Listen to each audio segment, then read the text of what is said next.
રાજ્યમાં ધોરણ 10 બોર્ડનું પરિણામ જાહેર થયું છે। ધોરણ 10નું 83.86% પરિણામ જાહેર થયું છે। ગત વર્ષ કરતા આ વર્ષે પરિણામમાં 1.30% વધારો થયો છે। નર્મદા જિલ્લો 90.85% પરિણામ સાથે રાજ્યમાં અવ્વલ છે। સૌથી વધુ 100% ગાંધીનગરના આજોલ કેન્દ્રનું પરિણામ આવ્યું છે। રાજ્યમાં સૌથી ઓછું પંચમહાલ જિલ્લાનું 74.42% પરિણામ આવ્યું છે। ફરી એકવાર પરિણામમાં વિદ્યાર્થીનીઓએ બાજી મારી છે। વિદ્યાર્થીનીઓનું પરિણામ 88.28 અને વિદ્યાર્થીઓનું પરિણામ 80.12% આવ્યું છે। તો આજે ધોરણ 10નું પરિણામ આવ્યું છે અને સૌથી વધુ 100% ગાંધીનગરના આજોલ કેન્દ્રનું પરિણામ આવ્યું છે। રાજ્યમાં સૌથી ઓછું પંચમહાલ જિલ્લાનું 74.42% પરિણામ આવ્યું છે।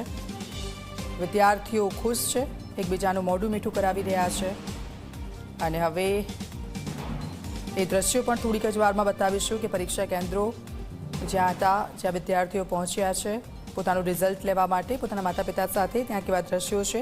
કોઈકના આંખમાં ખુશીના આંસુ છે, માતા પિતાને વળગીને રડી રહ્યા છે, મોઢું મીઠું કરાવી રહ્યા છે।